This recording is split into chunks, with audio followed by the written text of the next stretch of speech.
इनकी लोकप्रियता सभी बाबाओं को मात दे रही है। वायरल साध्वी का नाम है हर्षा रिछारिया। सोशल मीडिया पर वायरल होने वाली हर्षा से बात की हमारे सहयोगी राजीव शर्मा ने। हम जीवन में बहुत कुछ पाने की कोशिश करते हैं, अभिलाषा करते हैं। हम उसको पाते किस रूप में हैं ये हमें खुद पता नहीं होता। और ऐसा एक के साथ नहीं, दुनिया में बहुत लोगों के साथ होता है। बहुत लोग ऐसे भी होते हैं जिनके साथ अनजाने में ये हो जाता है।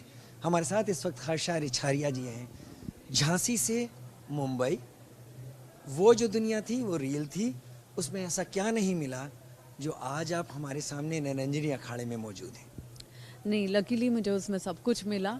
उसमें नाम मिला, पैसा मिला, फेम मिला, सब कुछ मिला। लेकिन अब मैं जहाँ हूँ वहाँ मुझे मेंटल पीस मिल रहा है, वहाँ मुझे सुकून मिल रहा है, वहाँ मेरी आत्मा को शांति मिल रही है। तो मुझे लगता है कि एक टाइम पे इंसान को इसकी ज़्यादा ज़रूरत होती है। तो जिस फील्ड से आप हटकर इस फील्ड में आई हैं, वहाँ पर तो शायद एक बड़ा तबका उसको ही सफलता मानता है। शांति, पीस आपको क्यों लगा सबसे ज़्यादा ज़रूरी? मैं आई डोंट नो, शायद भगवान को जिन लोगों को जिस रास्ते पे आगे बढ़ाना होता है ना, वो उन्हें बचपन से ही वैसा बना देते हैं। तो अगर एक नॉन अल्कोहलिक पर्सन रहेगा और वो अल्कोहलिक के बीच चला जाएगा ना, तो वो वहाँ कंफर्टेबल नहीं होगा, और अल्कोहलिक जो ग्रुप रहेगा ना वो उसको कॉर्नर कर देंगे। तो ऐसी ही कुछ कहानियाँ मेरे साथ चल रही थी। मैं धीरे धीरे कॉर्नर होती गई और मुझे ये समझ में आया, ये रियलाइज़ हुआ कि मैं शायद कहीं और से बिलोंग करती हूँ और ये लोग मेरे लायक नहीं है। फिर धीरे धीरे मैं पूजा पाठ मेरी ज़्यादा बढ़ गई, मेरा मेडिटेशन ज़्यादा बढ़ गया। मेरा फॉर्मूला ये रहता है, फंडा ये रहता है कि अगर मुझे हेडेक हो रहा है, मुझे माइग्रेन हो रहा है, मैं स्ट्रेस में हूँ, मैं अगर 1 घंटा मेडिटेशन कर लूँगी तो वही मेरे लिए मेडिसिन होती है। तो इस तरह से मेरी लाइफ चल रही थी। तो फिर धीरे धीरे रियलाइज़ हुआ कि हाँ, मुझे कुछ और किसी और डायरेक्शन में जाना है। अब इसका हो गया जितना करना था। तो ऐसे फिर मैंने धीरे धीरे उसको चेंज किया। कभी मन करता है कि आप वापस जाओ?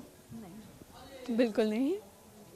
ऐसा कैसे ये हो गया? ये मतलब मुझे अब शोर शराबा और वो सब मतलब अब मुझे बहुत इरिटेट करता है। मुझे बहुत शांति पसंद है। अगर मैं अभी आप मुझे कोई भी बॉलीवुड मूवी पूछेंगे, कोई भी बॉलीवुड सॉन्ग पूछेंगे, तो मुझे नहीं पता है क्या रिलीज़ हुआ है, क्या लॉन्च हुआ है, मुझे कुछ नहीं पता है। मैं अपना भजन सुनती रहती हूँ, बहुत लाइट भजन सुनती रहती हूँ, अपने शांत रहती हूँ। सुबह शाम मेरे स्पीकर पे भजन बजते रहते हैं शांति से। मैं मेडिटेशन करती हूँ, मैं रीडिंग करती हूँ, मैं योगा करती हूँ। तो वो मुझे बहुत अच्छा लग रहा है, वो मुझे बहुत पीस दे रहा है, बहुत शांत बना के रख रहा है। आप 2 साल पहले कैलाशानंद जी के संपर्क में आई, करीब 2 साल पहले निरंजनी अखाड़े के। क्या ऐसा आपको उनसे मिला जिसके बाद आपको लगा कि नहीं, अब बस, अब मुझे चेंज लाना है? मैं एक्चुअली गुरुदेव से जब मिली थी तब मैंने ये डिसाइड किया था कि मुझे चेंज करना है। अब सब चेंज करना है, हो गया यहाँ का जितना करना था मैंने कर लिया प्रोफेशन वाइज। अब मुझे सब चेंज करना है। मुझे लकीली गुरुदेव के यहाँ से कॉल आया कि, क्योंकि मैं बहुत दिन से ट्राई कर रही थी उनसे मिलने का, तो लकीली कॉल आया कि आप इस टाइम पे आ जाइए। मैं उनसे जाके मिली और मेरी पहली बात यही थी कि लाइक मैं अपना प्रोफेशन छोड़ना चाहती हूँ और मुझे गुरुदीक्षा चाहिए। तो उन्होंने मुझे समझाया कि प्रोफेशन छोड़ना कोई सॉल्यूशन कभी नहीं होता है। आप, और मैंने उनसे ये भी बोला कि मुझे संन्यास लेना है, तो उन्होंने मुझे तुरंत मना किया, तुरंत टोका उन्होंने कि हर इंसान के लिए ना एक लाइक हर चीज़ बनी होती है कि आपको गृहस्थ जीवन भी उतना ही जीना होता है। उसके बाद गृहस्थ जीवन जीने के बाद आपको संन्यास लेना है, जो भी लेना है आप कीजिए, लेकिन एटलीस्ट जो ऊपर वाले ने जिम्मेदारियां दी हैं आप उनको बखूबी निभाइए, उनको पूरा कीजिए। और पहले अच्छे से काम करो, गृहस्थ जीवन जियो, अच्छा नाम करो, उसके बाद जब सही समय आएगा हम खुद तुम्हें संन्यास दीक्षा देंगे।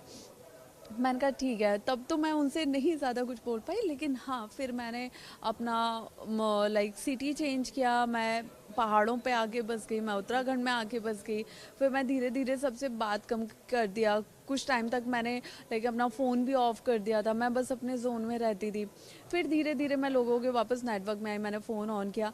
और लेकिन मैं अपने जोन में ही रहना पसंद करती हूँ कि लाइक मुझे डिस्टर्बेंस नहीं चाहिए, मुझे पीस चाहिए, मुझे भजन सुनना है या मुझे मेडिटेशन करना है। तो वो अब मेरा वो ना पार्ट ऑफ लाइफ हो गया, जिसको मुझे उसी में शांति मिलती है। आपने गृहस्थ की बात की, मैं क्या अपने दर्शकों को ये कह सकता हूँ कि हर्षा जी शादी भी कर सकती हैं, आगे चल के विवाह कर सकती हैं? देखिए, मैं तो नहीं चाहती हूँ, ठीक है। गुरु ने जैसा कहा मैं वो कोट कर। हाँ, मैं नहीं चाहती हूँ, but at the same time हमारे यहाँ सबसे पहले सनातन धर्म में सिखाया जाता है कि एक गुरु होना बहुत अनिवार्य है जीवन के मोक्ष के लिए, और उतना ही ज़रूरी है उस गुरु देव की बात बिना कुछ सोचे समझे हमेशा मानना, क्योंकि गुरुदेव कभी अपने बच्चे का बुरा नहीं चाहते, कभी उसे गलत सलाह नहीं देते। तो जैसा गुरुदेव बोलेंगे अभी आगे कुछ समय में, वैसा मैं करूँगी। आप मेरे सवाल पर डक कर गई हैं, शायद झुक गई हैं, आपने उस बॉल को जाने दिया। नहीं नहीं नहीं नहीं नहीं नहीं, मैं नहीं करना चाहती हूँ, बट फिर भी मेरा डिसीजन गुरुदेव के डिसीजन पे है। मशहूर तबला वादक जाकिर हुसैन साहब ने एक बात कही थी, शिष्य टीचर सिखाता नहीं, शिष्य सीखता है। ऐसा कोई टीचर नहीं होता है जो सिखाता है, ये शिष्य होता है जो सीखने के लिए आगे बढ़ता है, टीचर को मजबूर करता है। आपने ऐसा क्या सीख लिया है जो आप वो पा बैठी हैं जो आज का युवा पाना चाहता है? मतलब दुनिया की नज़रों में आना, सबसे खूबसूरत साध्वी का टैग मिल जाना अचानक, और वो भी तब जब आप सन्यास के रास्ते पर अपने को ले जाने जा रही। ये देखिए, ये ना महादेव की कृपा है, ये मेरे गुरुदेव की कृपा है कि उन्होंने मुझे यहाँ पे बुलाया, और यहाँ आने के बाद फिर जो कुछ भी हुआ बीते 2-3 दिन में वो आप सबके सामने है, और जो कृपा मेरे ऊपर हुई है वो सबको दिख ही रही है। तो अब इसके बारे में मैं क्या बोलूँ, मुझे सच में नहीं पता है।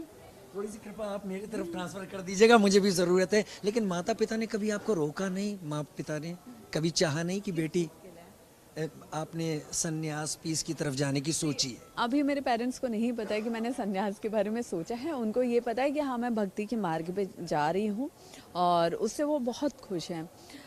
लेकिन सडनली कहीं ना कहीं मीडिया के थ्रू उनको पता चल गया है कि बहुत सुंदर साध्वी करके, तो अभी वो थोड़ा सा मुझसे बात नहीं हो रही है। मैं जल्दी बात करूँगी, तब देखोगी क्या हालात है। जीवन जीने के लिए बहुत बेसिक ज़रूरतें होती हैं।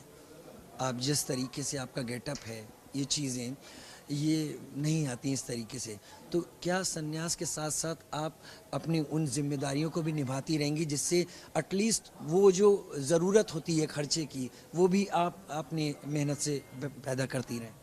देखिए, मुझे ज़िंदगी के ना 15 साल हो गए जब मैंने अपने घर से 1 रुपए भी नहीं लिया है अपने खर्चे के लिए, कभी नहीं लिया है। मैंने हमेशा ये चाहा है कि मैं उनके लिए कुछ करूं। आज उन्होंने हमें अगर बड़ा किया है तो उन्होंने इसलिए नहीं किया कि वो पूरी ज़िंदगी हमारे खर्चे उठाते रहें, राइट? तो मैं अभी, क्योंकि मैंने अपना प्रोफेशन छोड़ दिया है, सब चीज़ें छोड़ दी हैं, मैं इस रास्ते पे आ गई हूँ। बट फिर भी मैंने आपको बोला, क्योंकि मैं साधु नहीं हूँ, मैं सन्यासी नहीं हूँ, मैं साध्वी नहीं हूँ, मैं बीच बीच में 1-2 शोज़ करती हूँ ताकि उससे मैं अपनी फाइनेंशियल जो चीज़ें हैं उसको मैनेज कर पाऊँ। लेकिन हाँ, अब मुझे लगता है कि इस साल से वो जो 1-2 शोज़ के चांसेस हैं वो भी ख़त्म हो गए हैं। हम आपको भविष्य में कभी प्रवचन करते हुए सुनेंगे? महादेव की इच्छा जैसी। कुंभ में आपको कैसा लगा? बहुत अच्छा, बहुत अद्भुत, और जो चीज़ें मैंने नहीं सोची थी वो यहाँ आके मुझे मिली हैं, और लाइक ये जो एक्सपीरियंस है ये वर्ड्स में नहीं कहा जा सकता बहुत है। धन्यवाद हर्षा जी, मेरे साथ बात करने के लिए, और समय दिया। निरंजनी अखाड़े में समय मिला, हमें आपसे बातचीत करने को समय मिला। बहुत कुछ हमने जाना हर्षा जी के बारे में, निरंजनी अखाड़े के बारे में, और कैलाशानंद जी के बारे में जो कि उनके गुरु हैं। इस अखाड़े के जरिए हर्षा जी के बारे में विस्तार से समझा।